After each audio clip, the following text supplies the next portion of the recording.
പരിശുദ്ധ കന്യക മറിയത്തിൻ്റെ ജനനം എപ്രകാരമായിരുന്നു എന്നു ചിന്തിക്കാൻ പ്രിയ ദൈവമക്കളെ, ആവേ മരിയ പ്രോഗ്രാമിലേക്ക് സ്വാഗതം. ദാവീദ് വംശത്തിൽപ്പെട്ട വിശുദ്ധ ജോവാക്യമിൻ്റെയും വിശുദ്ധ അന്നായുടെയും ഓമനപുത്രിയാണ് മേരി. കത്തിജ്വലിക്കുന്ന ദിവ്യനാളമായതിനാൽ മറിയത്തിൻ്റെ ജനനം മണ്ണിലുള്ള മക്കൾക്കെല്ലാവർക്കും ആനന്ദമാണ്.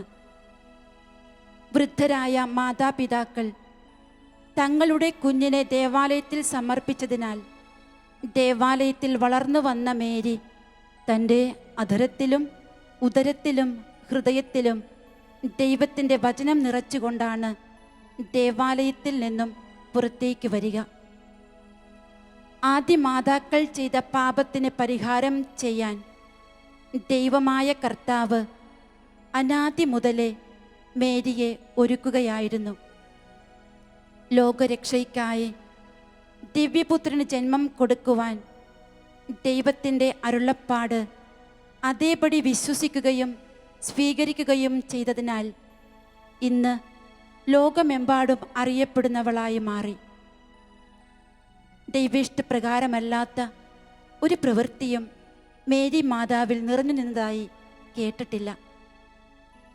ദൈവഹൃദപ്രകാരം മാത്രമാണ് ദൈവത്തിന് ജന്മം നൽകുവാൻ ഈ അമ്മ സന്നദ്ധയായത്. പരിശുദ്ധാത്മാവിനാൽ നിറഞ്ഞ് ദൈവത്തോട് സഹകരിച്ച പരിശുദ്ധ അമ്മയെപ്പോലെ നമ്മളും പരിശുദ്ധാത്മാവിനാൽ നിറഞ്ഞ് ദൈവത്തോട് സഹകരിക്കുവാനുള്ള വലിയ കൃപയ്ക്കായി പ്രാർത്ഥിക്കാം. മധുര മനോഹര നാമം പേറുന്ന പരിശുദ്ധ മാതാവിൻ്റെ കരങ്ങളിലേക്ക് നമ്മുടെ ജീവിതവും ചേർത്ത് വയ്ക്കാം.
മറിയമേ എന്തായി കനിയണമേ, നിൽക്കുമിദാസരെ നയിക്കണമേ, കുരിശിൻ ചുവട്ടിലെ യാഗബലി അർപ്പിക്കാൻ എന്നെ നീ പഠിപ്പിക്കണേ.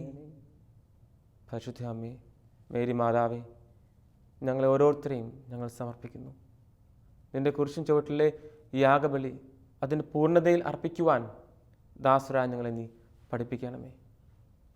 വിശ്വാസ തലത്തിൽ കൂടുതൽ ആഴപ്പെടുവാൻ, ഭൗതികതയുടെ ബുദ്ധിയുടെ തലത്തിൽ നിന്ന് മാറി വിശ്വാസത്തിൽ അടിയുറച്ച് നിൽക്കുവാനും, നിന്റെ സുതൻ്റെ ബലിയിൽ ആ ബലി എൻ്റെ പൂർണ്ണതയിൽ കണ്ടുകൊണ്ട് അർപ്പിക്കുവാനും, ഞങ്ങളുടെ ജീവിതത്തെ ഒരു യാഗമായി സമർപ്പിക്കുവാനും ഞങ്ങളെ നീ പഠിപ്പിക്കണമേ.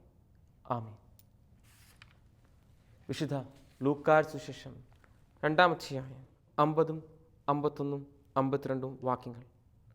അവൻ തങ്ങളോട് പറഞ്ഞതെന്തെന്ന് അവർ ഗ്രഹിച്ചില്ല. പിന്നെ അവൻ അവരോടൊപ്പം പുറപ്പെട്ട് നസ്രത്തിൽ വന്ന് അവർക്ക് വിധേയനായി ജീവിച്ചു. അവൻ്റെ അമ്മ ഇക്കാര്യങ്ങളെല്ലാം ഹൃദയത്തിൽ സംഗ്രഹിച്ചു. ഈശോ ജ്ഞാനത്തിലും പ്രായത്തിലും ദൈവത്തിൻ്റെയും മനുഷ്യരുടെയും പ്രീതിയിൽ വളർന്നു വന്നു. ഈശോയിൽ ഒത്തിരി സ്നേഹമുള്ള പ്രിയ സഹോദരങ്ങളെ, ഹൃദയത്തിൻ്റെ കണ്ണുകളിലൂടെ നോക്കിയെങ്കിൽ മാത്രമേ ദൈവത്തെ കാണുവാൻ സാധിക്കത്തുള്ളൂ. അതുമല്ലെങ്കിൽ ഹൃദയത്തിൻ്റെ തലത്തിൽ എത്രമാത്രം ആഴപ്പെടാൻ, വിശ്വാസത്തിൻ്റെ തലത്തിൽ എത്രമാത്രം ആഴപ്പെടുവാൻ എനിക്കും നിനക്കും സാധിക്കുന്നു, അത്രമാത്രം നിൻ്റെ വിശ്വാസത്തിൻ്റെ കണ്ണുകൾ, കൃപയുടെ കണ്ണുകൾ തുറക്കപ്പെടുകയും നിനക്ക് ദൈവത്തെ ദർശിക്കുവാനും സാധിക്കും. നേരെ മറിച്ച് ഭൗതികതയുടെ ബുദ്ധിയുടെ തലം നീ എത്രമാത്രം കോൺസെൻട്രേറ്റ് ചെയ്യുന്നു, അത്രമാത്രം ദൈവത്തിൽ നിന്ന് അകലുന്ന ഒരു പ്രവണത നിന്നിൽ ഉടലെടുക്കുവാൻ ഒത്തിരി സാധ്യതകളാണുള്ളത്. ഇന്ന് ഈ വിശ്വാസത്തിൻ്റെ തലത്തെപ്പറ്റിയാണ് നമ്മളൊന്ന് ധ്യാനിക്കാൻ പോകുന്നത്, പരിശുദ്ധ അമ്മയോട് ചേർന്ന് ധ്യാനിക്കാൻ പോകുന്നത്. ലൂക്കായുടെ സുവിശേഷം 2-ാം അധ്യായത്തിൽ നമ്മൾ കണ്ടു, മറിയം എല്ലാം ഹൃദയത്തിൽ സംഗ്രഹിക്കുകയാണ്, എല്ലാം ഹൃദയത്തിൽ സൂക്ഷിച്ച് മറിയം ധ്യാനിക്കുകയാണ്. അവൾ ബുദ്ധിയുടെ തലത്തിൽ നിന്നുകൊണ്ട് അതിനെ കാണുകയും വ്യാഖ്യാനിക്കുകയും ചെയ്യുകയല്ല, നേരെ മറിച്ച് ഹൃദയത്തിൻ്റെ തലത്തിൽ നിന്നുകൊണ്ട്, വിശ്വാസത്തിൻ്റെ തലത്തിൽ നിന്നുകൊണ്ട് ദൈവികമായ യാഥാർത്ഥ്യങ്ങളെ, പെസഹ രഹസ്യങ്ങളെ കണ്ടെത്തുകയാണ്. സത്യത്തിൽ ബുദ്ധിയുടെ തലത്തിൽ നിൽക്കുകയായിരുന്നെങ്കിൽ കുരിശ് മറിയത്തിന് ഭോഷത്വമായി തീർന്നേനെ. സത്യത്തിൽ ബുദ്ധിയുടെ തലത്തിൽ നിൽക്കുകയായിരുന്നെങ്കിൽ ഒരിക്കലും മറിയത്തിന് ദൈവദൂതൻ്റെ സന്നിധിയിൽ പറയുവാൻ സാധിക്കത്തില്ലായിരുന്നു, ഇതാ ഞാൻ കർത്താവിൻ്റെ ദാസിയെന്ന്. ബുദ്ധിയുടെ തലത്തിൽ നിൽക്കുകയായിരുന്നെങ്കിൽ മറിയം എല്ലാവരെയും ശപിച്ചുകൊണ്ട് സ്വന്തം ജീവിതത്തെ ശാപമാക്കി മാറ്റിയേനെ. എന്നാൽ ഇതിൽ നിന്നെല്ലാം വ്യത്യസ്തമായിട്ട് മറിയം വിശ്വാസത്തിൻ്റെ തലത്തിൽ നിന്നുകൊണ്ട് ദൈവവചനത്തെ ഇതാ ഞാൻ കർത്താവിൻ്റെ ദാസി എന്ന് പറഞ്ഞുകൊണ്ട് സ്വീകരിച്ചു. കാൽവരി കുരിശിലെ യാഗത്തെ, ആ ബലിയിൽ അവൾ പങ്കുചേർന്നു. ശാപത്തിൻ്റെ കണ്ണുനീരല്ല, അനുഗ്രഹത്തിൻ്റെ കണ്ണുനീരാണ് അവളിൽ നിന്ന് പുറപ്പെട്ടത്. അതുകൊണ്ടാണ് ചുറ്റും നിന്ന ഓരോ വ്യക്തികൾക്ക് വേണ്ടിയും മറിയം പ്രാർത്ഥിച്ചത്. അതുകൊണ്ടാണ് മറിയത്തിൻ്റെ സാന്നിധ്യം എല്ലാ ഇടങ്ങളിലും അനുഗ്രഹമായി തീർന്നത്. മറിയം എല്ലാം ഹൃദയത്തിൽ സംഗ്രഹിക്കുകയാണ് ചെയ്തത്. വിശ്വാസത്തിൻ്റെ തലത്തിലേക്ക് സ്വന്തം ഹൃദയത്തെ, സ്വന്തം ജീവിതത്തെ അവൾ ഉയർത്തുകയാണ് ചെയ്തത്. നമുക്കും വിശ്വാസത്തിൻ്റെ ഈ ഒരു തലത്തിലേക്ക് ഉയരാൻ സാധിക്കട്ടെ. അതിനായി നമുക്ക് പ്രത്യേകം പ്രാർത്ഥിക്കാം. ബുദ്ധിയുടെ തലത്തിൽ ആണ് ഈ കാലഘട്ടം പൂർണ്ണമായിട്ടും, അല്ലെങ്കിൽ ഒരു നല്ലൊരു വിഭാഗം ബുദ്ധിയുടെ തലത്തിലാണ് നിൽക്കുന്നത്. വചനത്തിൽ വായിച്ചു കേട്ടു, ഈശോ ജ്ഞാനത്തിലും പ്രായത്തിലും ദൈവത്തിൻ്റെയും മനുഷ്യരുടെയും പ്രീതിയിൽ വളർന്നു വന്നുവെന്ന്. ഈശോയെ ജ്ഞാനത്തിലും പ്രായത്തിലും ദൈവത്തിൻ്റെയും മനുഷ്യരുടെയും പ്രീതിയിൽ വളർത്തിയത് പരിശുദ്ധ കന്യകാമറിയമാണ്. പ്രിയ മാതാപിതാക്കളെ, നിങ്ങൾ കേൾക്കണം, മറിയം അവനെ ജ്ഞാനത്തിലും പ്രായത്തിലും ദൈവത്തിൻ്റെയും മനുഷ്യരുടെയും പ്രീതിയിൽ വളർത്തിയെന്ന് വരുമ്പോൾ നമ്മളും നമ്മുടെ മക്കളെ ഈ ഒരു തലത്തിൽ വളർത്തുവാനാണ് വിളിക്കപ്പെട്ടിരിക്കുന്നത്. ഇനി എന്താണ് ഈ ജ്ഞാനത്തിലും പ്രായത്തിലും ദൈവത്തിൻ്റെയും മനുഷ്യരുടെയും പ്രീതിയിൽ എന്ന് പറയുമ്പോഴത്തേക്ക് ഇന്നിൻ്റെ ഭാഷയിൽ അച്ഛൻ സംസാരിക്കാം. ഇന്ന് ഏറ്റവും കൂടുതൽ പ്രാധാന്യം കൊടുക്കുന്ന ഒരു മേഖലയാണ് IQ ലെവൽ, ഇൻ്റലക്ച്വൽ കോൺഷ്യൻറ്റ്. ഈ ഒരു മേഖലയ്ക്ക് വേണ്ടി മാത്രമാണ് ഏറ്റവും കൂടുതൽ സമയം ചെലവഴിക്കുന്നത്. LKG പഠിക്കുന്ന കൊച്ചിനെ ട്യൂഷനുണ്ട്, എൻട്രൻസ് കോച്ചിങ് ഉണ്ട്. ചെറുപ്പത്തിലേ നമ്മൾ കുഞ്ഞുങ്ങളെ എൻട്രൻസ് കോച്ചിങ്ങിന് വിടുകയാണ്. അവൻ വലുതാകുമ്പോഴത്തേക്ക് അവൻ ഡോക്ടറായി തീരണം, IAS ആയി തീരണം, IPS ആയി തീരണം, അവൻ സമ്പാദിക്കണം, പണം കൊണ്ടുവരണം. ആ ഒരു ആഗ്രഹത്തോടെ ഇവൻ്റെ ഈ ബുദ്ധിയുടെ തലത്തെ മാത്രം വളർത്തിക്കൊണ്ട് നമ്മൾ കൊണ്ടുപോകുന്നു. സത്യത്തിൽ ഈ കാലഘട്ടത്തിൽ കുഞ്ഞുങ്ങളെ നോക്കുകയാണെങ്കിൽ എൻഡോസൾഫാൻ ബാധിച്ച കുഞ്ഞുങ്ങളെ പോലെ തോന്നും. ചിലപ്പോൾ ശിരസ് മാത്രം വലുതായിട്ടിരിക്കുന്ന പോലെ ശരീരം ശുഷ്കിച്ച് പോകുന്നു. ശരീരം എന്ന് അച്ഛൻ ഉദ്ദേശിച്ചത് ബാക്കി തലങ്ങളെ പറ്റിയാണ്. ഈശോ 4 തലങ്ങളിലാണ് വളർച്ച പ്രാപിച്ചത്. ഈ 4 തലങ്ങളിൽ മറിയമാണ് അവനെ വളർത്തിയത്. നമ്മൾ ഐക്യു മാത്രം ശ്രദ്ധിക്കുമ്പോൾ ബാക്കി 3 തലങ്ങൾ അവിടെ വിട്ടുപോവുകയാണ്. അത് മറിയം കൃത്യമായിട്ട് ശ്രദ്ധിച്ചു. ഈശോയെ 12ാമത്തെ വയസ്സിൽ കാണാതെ പോകുമ്പോഴത്തേക്ക് യൗസേപ്പിനും മറിയത്തിനും വലിയ ടെൻഷൻ തുടക്കത്തിലില്ല. അവർ വിചാരിച്ചു അവൻ യാത്രാ സംഘത്തിന് കൂടെ കാണുമെന്ന്. ബന്ധങ്ങളിൽ ആഴപ്പെട്ട ജീവിതം പിന്നീടും കാണാതായപ്പോഴാണ് അവർ അവനെ അന്വേഷിച്ച് പോകുന്നതും ദേവാലയത്തിൽ കണ്ടെത്തുന്നതും. ഇന്ന് നമ്മുടെ കുഞ്ഞുങ്ങൾക്ക് എത്രമാത്രം ഈ ബന്ധങ്ങളിൽ ആഴപ്പെടാൻ സാധിക്കുന്നുണ്ട്. ഇതാണ് മറ്റൊരു തലം, ആർക്യു, റിലേഷൻ കോൺഷ്യന്റ്. ഒട്ടും ബന്ധങ്ങളില്ല. ബന്ധങ്ങളുണ്ട്, അങ്ങ് അകലങ്ങളിലായിരിക്കുന്ന വ്യക്തികളുമായിട്ട് ഫേസ്ബുക്കിലൂടെയും വാട്സപ്പിലൂടെയും ട്വിറ്ററിലൂടെയും എല്ലാം ബന്ധങ്ങളുണ്ട്. എന്നാൽ മേശയ്ക്കപ്പുറത്തിരിക്കുന്ന സ്വന്തം അപ്പനോടോ അമ്മയോടോ ഒരു ബന്ധവും ഇന്നത്തെ കുഞ്ഞുങ്ങൾക്കില്ല. ഭക്ഷണമേശയിലിരിക്കുമ്പോഴും അവർ നോക്കുന്നത് മൊബൈൽ ഫോണിലേക്കാണ്, അതും അല്ലെങ്കിൽ ലാപ്ടോപ്പിലേക്കാണ്, അതും അല്ലെങ്കിൽ വൈകുന്നേരം ഉള്ള ആ വിട്ടിപ്പെട്ടിയായ TV-യിലേക്കാണ്, സീരിയൽ കാഴ്ചയിലേക്കാണ്. ബന്ധങ്ങൾ അറ്റുപോയിക്കൊണ്ടിരിക്കുന്നു. അങ്ങ് അകലങ്ങളിലുള്ള വ്യക്തികളുമായിട്ട് ബന്ധങ്ങൾ സൂക്ഷിക്കുവാൻ നമ്മൾ സാധിക്കുന്നു. മറിയം ഈശോയെ പഠിപ്പിച്ചു എങ്ങനെയാണ് ബന്ധങ്ങളിൽ ആഴപ്പെടേണ്ടതെന്ന്. അതുകൊണ്ടാണ് അവൻ പ്രായത്തിലും ജ്ഞാനത്തിലും ദൈവത്തിൻ്റെ മനുഷ്യരുടെ പ്രീതിയിൽ, അതായത് ബന്ധങ്ങളിൽ എങ്ങനെ വളരണമെന്ന് മറിയം അവനെ പഠിപ്പിച്ചു. മനുഷ്യരുടെ പ്രീതിയിൽ എങ്ങനെ വളരണമെന്ന്. IQ, RQ, EQ ലെവൽ എത്ര ആൾക്കാർ നമ്മൾ ശ്രദ്ധിക്കാറുണ്ട്. Emotion Conscient. നമ്മളിൽ പലർക്കും നഷ്ടപ്പെട്ടു പോകുന്ന ഒരു കാര്യമാണിത്. വൈകാരിക തലത്തിൽ നമ്മുടെ കുഞ്ഞുങ്ങളെല്ലാം ഇന്ന് ഒത്തിരി അസ്വസ്ഥരാണ്. മാതാപിതാക്കളോട് എന്തെങ്കിലും കാര്യം പങ്കുവെക്കാൻ അവർക്ക് ഭയമാണ്. ആരോടും പങ്കുവെക്കാതെ എല്ലാം ഉള്ളിൽ ഒതുക്കിക്കൊണ്ട് അസ്വസ്ഥരായി കഴിയുന്ന വ്യക്തികൾ. അതുകൊണ്ടാണ് നമ്മുടെ യുവജനങ്ങൾക്കിടയിലും കുട്ടികൾക്കിടയിലും ഈ ആത്മഹത്യ പ്രവണത വർദ്ധിച്ചു വരുന്നത്. പ്രിയ മാതാപിതാക്കളെ, സഹോദരങ്ങളെ, നമ്മൾ ചിന്തിക്കണം. പരിശുദ്ധ അമ്മ ഈശോയെ വളർത്തിയത് ജ്ഞാനത്തിലും പ്രായത്തിലും ദൈവത്തിൻ്റെയും മനുഷ്യരുടെയും പ്രീതിയിലാണ്. IQ-നെ പറ്റി നമ്മൾ കേട്ടു, അതാണ് ജ്ഞാനത്തിലുള്ള വളർച്ച. RQ-നെ പറ്റി നമ്മൾ കേട്ടു, അതാണ് മനുഷ്യരുടെ പ്രീതിയിലുള്ള വളർച്ച. EQ-നെ പറ്റി നമ്മൾ കേട്ടു, അതാണ് പ്രായത്തിലുള്ള വളർച്ച. പ്രായത്തിൽ ഇന്നത്തെ കാലഘട്ടത്തിൽ മക്കൾ പ്രായത്തിൽ ശാരീരികമായ വളർച്ച പ്രാപിക്കുന്നുണ്ട്. എന്നാൽ അവിടെ പക്വതയുടെ തലം, വൈകാരിക തലം അത് ഏറ്റവും ശുഷ്കിച്ച് നിൽക്കുകയാണ്. അവിടെ മാത്രം വളർച്ച ഉണ്ടാകുന്നില്ല. ആ ഒരു തലം വളരുന്നില്ലെങ്കിൽ നമ്മുടെ മക്കൾ ആപത്തിൽ, അപകടങ്ങളിൽ ചെന്ന് വീഴും. ബന്ധങ്ങൾ ഏതാണ് ശരി ഏതാണ് തെറ്റ് എന്ന് കണ്ടെത്താൻ സാധിക്കാതെ പോവർക്ക് തെറ്റായ ബന്ധങ്ങളിലും അസ്വസ്ഥകളിലും പ്രേമബന്ധങ്ങളും ചെന്ന് ചാടി സ്വന്തം ജീവിതത്തെ അവർ നശിപ്പിക്കും. ഇനിയും അവസാനത്തെ എന്നാൽ ഏറ്റവും പ്രധാനപ്പെട്ട ഘടകമാണ് ദൈവത്തിൻ്റെ പ്രീതിയിൽ SQ, സ്പിരിച്വൽ കോൺഷ്യന്റ്. എത്ര മാതാപിതാക്കൾ ഇന്ന് ശ്രദ്ധിക്കുന്നുണ്ട്? എന്നാൽ മറിയം ശ്രദ്ധിച്ചു, യൗസേപ്പ് ശ്രദ്ധിച്ചു. അതാണ് നമ്മൾ കാണുന്നത്. ആണ്ടുതോറും മുടക്കമില്ലാതെ അവർ ദേവാലയത്തിൽ പോയിരുന്നു. ആണ്ടുതോറും മുടക്കമില്ലാതെ പതിവ് പോലെ അവർ ദേവാലയത്തിൽ പോയിരുന്നു. പ്രിയ മക്കളെ, പ്രിയ സഹോദരങ്ങളെ, ദൈവമായിട്ടുള്ള ബന്ധത്തിൽ എത്രമാത്രം വളരാൻ സാധിക്കുന്നുണ്ട്, മക്കളെ വളർത്താൻ സാധിക്കുന്നുണ്ടെന്ന് പ്രിയ മാതാപിതാക്കൾ ചിന്തിച്ചു നോക്കണം. മറിയം ഈശോയെ പ്രായത്തിലും ജ്ഞാനത്തിലും ദൈവത്തിൻ്റെയും മനുഷ്യരുടെയും പ്രീതിയിലാണ് വളർത്തിയത്. ഈ 4 തലങ്ങളിലേക്കും ശ്രദ്ധിക്കാൻ സാധിക്കട്ടെ. ഇന്ന് സൺഡേ സ്കൂൾ വേണ്ട, ബൈബിൾ വേണ്ട, സന്ധ്യാപ്രാർത്ഥന വേണ്ട, പരിശുദ്ധ കുർബാന അർപ്പണം വേണ്ട, കുമ്പസാരം വേണ്ട. നേരെ മറിച്ച് എൻട്രൻസ് കോച്ചിങ് മതി, ട്യൂഷൻ മതി, വലിയ വലിയ വിദ്യാഭ്യാസ മേഖലകൾ മതി, പണം മതി, ബാങ്ക് ബാലൻസ് മതി, വിസ മതി. പ്രിയ സഹോദരങ്ങളെ, അവിടെയാണ് അപകടം ഒളിഞ്ഞു കിടക്കുന്നത്. അതുകൊണ്ടാണ് മക്കളെ ഈ ഒരു തലത്തിൽ മാത്രം, IQ തലത്തിൽ മാത്രം വളർത്തിക്കൊണ്ട് വന്ന മാതാപിതാക്കൾ ഇന്ന് വൃദ്ധസദനങ്ങൾ നോക്കിയിരിക്കുക. മക്കളെ അവരെപ്പോൾ വഴുവെന്ന് നോക്കിക്കൊണ്ട്.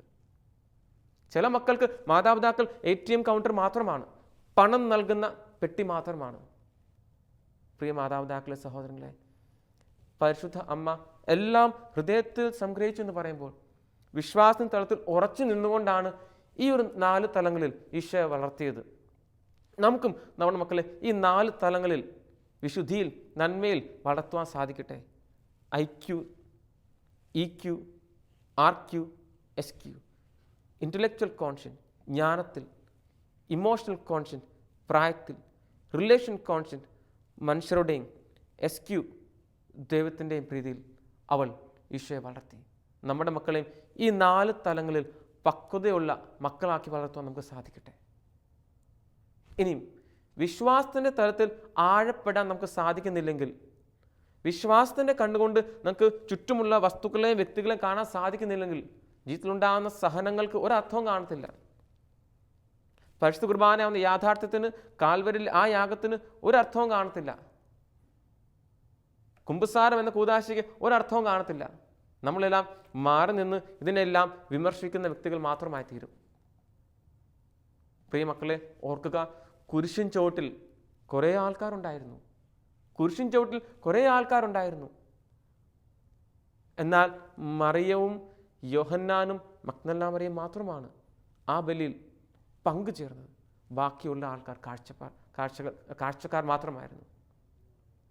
ചിലർ മാറത്തടിച്ച് കടന്നുപോയെങ്കിൽ ചിലർ അവനെ വെല്ലുവിളിച്ചു, മറ്റു ചിലർ കുന്തം കൊണ്ട് നിന്നു. ഈ തലത്തിൽ ഞാൻ എവിടെയാണ് നിൽക്കുന്നത് ചിന്തിച്ചു നോക്കുക. കുന്തം കൊണ്ട് അവൻ്റെ വിലാപുരം കുത്തി പൊളർത്തുവാൻ വേണ്ടി നോക്കി നിൽക്കുന്നവനാണോ ഞാൻ? അതോ മാറത്തടിച്ചുകൊണ്ട് കടന്നു പോകുന്ന വ്യക്തിയാണോ ഞാൻ? അതോ വെറും കാഴ്ചക്കാരനായി നിൽക്കുന്നവനാണോ ഞാൻ? അതോ അവനെ വെല്ലുവിളിക്കുന്നവനാണോ ഞാൻ? അതോ അവൻ്റെ വസ്ത്രങ്ങൾക്ക് വേണ്ടി നറുക്കിടാൻ നിൽക്കുന്നവനാണോ ഞാൻ? ഏത് തലത്തിലാണ് ഞാൻ നിൽക്കുന്നത്? എൻ്റെ വിശ്വാസം എവിടെയാണ് നിൽക്കുന്നത് നോക്കുക. ബലി അർപ്പിക്കുന്ന ഞാൻ ഈ ബലിയിൽ എനിക്ക് വിശ്വാസമില്ലെങ്കിൽ ഇത് വെറും ഒരു ചടങ്ങ് മാത്രമായി തീരും. ബലി അർപ്പിക്കുന്ന ഞാൻ ഈ ബലിയിൽ, ഈ കുർബാനയിൽ വിശ്വാസത്തിൻ്റെ തലത്തിൽ നിൽക്കുന്നില്ലെങ്കിൽ ഈ ബലി എനിക്ക് വെറും ചടങ്ങ് മാത്രമായി തീരും. എൻ്റെ കഴിവുകളെ പ്രദർശിപ്പിക്കുന്ന ഒരു മേഖല, ഒരു സ്റ്റേജ് മാത്രമായി തീരും, ഒരു പ്ലാറ്റ്ഫോം മാത്രമായി തീരും. അങ്ങനെ ആകാതിരിക്കട്ടെ. വിശ്വാസത്തിൻ്റെ, സ്നേഹത്തിൻ്റെ തലത്തിലേക്ക് കൂടുതൽ ആഴപ്പെടുവാൻ വിശ്വാസം എന്നത് എടുത്തുചാട്ടമാണ്. ഇരുട്ടിലേക്കുള്ള എടുത്തുചാട്ടമാണ്. മറിയം അതാണ് ചെയ്തത്. ഇതാ ഞാൻ കർത്താവിൻ്റെ ദാസി എന്ന് പറഞ്ഞപ്പോൾ, എല്ലാം ഹൃദയത്തിൽ സംഗ്രഹിച്ചപ്പോൾ മറിയം അതുതന്നെയാണ് ചെയ്തത്. അതുകൊണ്ടാണ് മറിയം സഹരക്ഷകയായി മാറിയത്. അതുകൊണ്ടാണ് മറിയത്തിന് ഓരോ സഹനത്തിൻ്റെ അനുഭവങ്ങളെയും കൃപയുടെ അനുഭവമാക്കി മാറ്റാൻ സാധിച്ചത്. അതുകൊണ്ട് മാത്രമാണ് സഹനമാകുന്ന പുതപ്പിനടിയിൽ കൃപ മറിയത്തിന് കണ്ടെത്താൻ സാധിച്ചത്. ഇന്ന് മറിയം നമ്മളെ പഠിപ്പിക്കുന്നതും അതുതന്നെയാണ്. പ്രിയ സഹോദരങ്ങളെ, അതുകൊണ്ട് ഈ ഒരു തലത്തിലേക്ക്, വിശ്വാസം തലത്തിലേക്ക് നമുക്ക് വളരുവാൻ സാധിക്കട്ടെ. പ്രിയ മാതാപിതാക്കളെ, എനിക്ക് നിങ്ങളോടാണ് പറയാനുള്ളത്. വിശ്വാസം തലത്തിലേക്ക് നിങ്ങൾ വളരുക. ആ തലത്തിലേക്ക് മക്കളെ വളർത്തുക. ഇന്ന് നിങ്ങളുടെ കരങ്ങളിൽ വിശ്വാസമുണ്ടെങ്കിൽ അത് നമ്മുടെ പൂർവികർ നമുക്ക് തന്നുപോയ വലിയ ദാനമാണ്. നിങ്ങളുടെ ഈ വിശ്വാസം, ഈ ദീപം മക്കൾക്ക് കൈമാറി കൊടുക്കുന്നില്ലെങ്കിൽ ഇവർക്ക് അടുത്ത തലമുറയ്ക്ക് കൊടുക്കുവാൻ ഒന്നും കാണത്തില്ല. ഓർക്കുക, മറിയം എല്ലാം ഹൃദയത്തിൽ സംഗ്രഹിച്ചു. അവൾ ഈശോയെ വളർത്തി. ജ്ഞാനത്തിലും പ്രായത്തിലും ദൈവത്തിൻ്റെയും മനുഷ്യരുടെയും പ്രീതിയിൽ. ആ ഒരു രീതിയിൽ നമുക്കും അടുത്ത തലമുറയെ വാർത്തെടുക്കുവാൻ സാധിക്കട്ടെ. മറിയം നമ്മളെ പഠിപ്പിക്കുന്നത് അതുതന്നെയാണ്. അവളോട് നമുക്ക് മാധ്യസ്ഥം യാചിക്കാം. അമ്മേ മാതാവേ, അടുത്ത തലമുറയെ, ഞങ്ങളുടെ ഈ തലമുറയെ നിന്നെ നീലമേലങ്കി കൊണ്ട് പൊതിയണമേ. അമ്മേ മാതാവേ, ഞങ്ങളെ നീ പഠിപ്പിക്ക്. എങ്ങനെയാണ് ഞങ്ങളുടെ മക്കളെ, ഞങ്ങളുടെ ചുറ്റുമുള്ള വ്യക്തികളെ, ഞങ്ങളുടെ ചുറ്റും ബന്ധങ്ങളിലുള്ള ഓരോ ആൾക്കാരെ പ്രായത്തിലും ജ്ഞാനത്തിലും ദൈവത്തിൻ്റെയും മനുഷ്യരുടെയും പ്രീതിയിൽ വളർത്തേണ്ടതെന്ന് അമ്മേ നീ ഞങ്ങളെ പഠിപ്പിക്കണമെന്ന് നമുക്ക് പ്രാർത്ഥിക്കാം. ദൈവം നമ്മളെ സമർത്ഥമായി അനുഗ്രഹിക്കട്ടെ.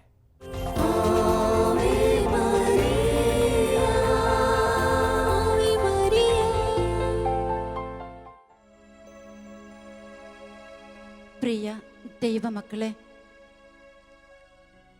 ലോകത്ത് ഒരുപാട് മക്കൾക്ക് ജന്മം കൊടുക്കാൻ ഒത്തിരി മക്കൾക്ക് പേര് ലഭിച്ചിട്ടുണ്ടെങ്കിലും ഒറ്റ പേരിലായിരിക്കും അറിയപ്പെടുക. 1-2 പേരുകളൊക്കെ ഇട്ടിട്ടുണ്ടെങ്കിലും ആ പേരുകളിലൊന്നുമല്ല അറിയപ്പെടുന്നത്. എന്നാൽ അനേകം പേരുകളാൽ അറിയപ്പെടുന്ന ഒരു വ്യക്തിയുണ്ട്. അത് പരിശുദ്ധ കന്യക മറിയമാണ്. പേര് പോലെയുള്ള ആ രൂപവും ജീവിതവും സ്നേഹവും സത്യമാണ് എന്ന് തെളിയിച്ചുകൊണ്ട് നമ്മുടെ ഹൃദയത്തിൽ ആനന്ദമേകുന്ന, ആശ്വാസമേകുന്ന, സാന്ത്വനം നൽകുന്ന പരിശുദ്ധ അമ്മയെയാണ് നാം വാഴ്ത്തിപ്പാടുന്നത്. നീറിപ്പുകയുന്ന, മനസ്സു മുറിയുന്ന മാനവ മക്കളുടെ ഹൃദയങ്ങളിൽ വചനമഴയായി പെയ്തിറങ്ങാതിരിക്കുവാൻ ഈ അമ്മയ്ക്കാവില്ല. ഈ ജന്മം മുഴുവൻ നിശബ്ദതയിലൂടെ ദൈവത്തിന് സമർപ്പിച്ച അമ്മയെ ആരാണ് ഓർക്കാതിരിക്കുക? ആ അമ്മയുടെ നാമം ആരാണ് ഉരുവിടാതിരിക്കുക?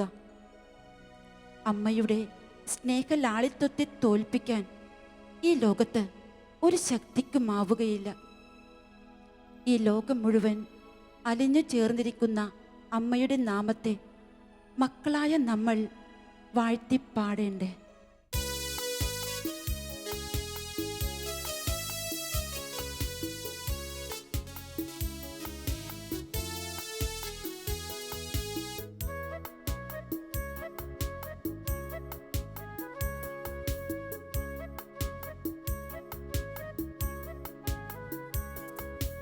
അമ്മേ നിന്റെ പേര് പോലൊരു രൂപം ചെമ്മേ എൻ്റെ ചങ്കിലുമേകണമേ. തന്നെ നിന്റെ ജീവിതത്തിൻ്റെ സത്യം എന്നും നിന്റെ ഉള്ളിലുമേകണമേ. സിയോൻ മാതാവേ ആനന്ദമേകുന്നൊരമ്മ നീയേ. കാരുണ്യമാതാവേ സാന്ത്വനമേകുവാൻ നീ വരണേ. എന്നും മുന്നിൽ നിൽക്കുന്നമ്മേ മക്കൾ മാതാവേ. മണ്ണിൽ നിന്നോടൊപ്പം വാഴ്ത്താനെന്നും മാതാവേ. സിയോൻ മണ്ണിൽ ശാലോം മണ്ണിൽ നിന്നോടൊപ്പം ചേരാൻ നിൻ മകനീശനെ വാഴ്ത്താനും നൽവരമേകണമേ. നിൻ മകനീശനെ വാഴ്ത്താനും നൽവരമേകണമേ. അമ്മേ നിന്റെ പേര് പോലൊരു രൂപം ചെമ്മേ എൻ്റെ ചങ്കിലുമേകണമേ.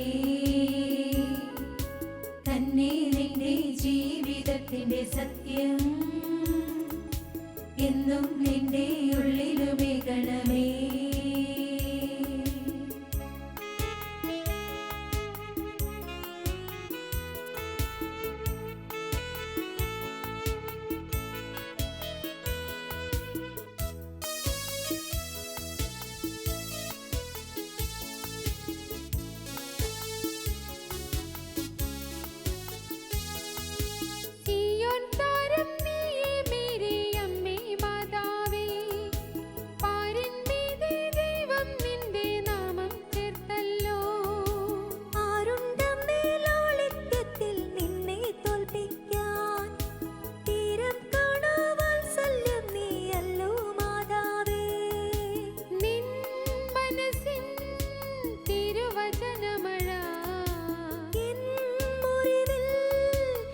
സ്നേഹത്തിൻ്റെ സത്യം എന്നും നിന്റെ ഉള്ളിലുമേകണമേ. സിയോൻ മാതാവേ, ആനന്ദമേകുന്നൊരമ്മനേ, കാരുണ്യമാതാവേ, സാന്ത്വനമേകുവാൻ നീ വരണേ. എന്നും മുന്നിൽ നിൽക്കുന്നമ്മേ, മക്കൾ മാതാവേ, മണ്ണിൽ നിന്നോടൊപ്പം വാഴ്ത്താനെന്നും മാതാവേ. സിയോൻ മണ്ണിൽ ശാലോം മണ്ണിൽ നിന്നോടൊപ്പം ചേരാം. നിൻ മകനീശനെ വാഴ്ത്താനും നൽവരമേകണമേ. നിൻ മകനീശനെ വാഴ്ത്താനും നൽവരമേകണമേ.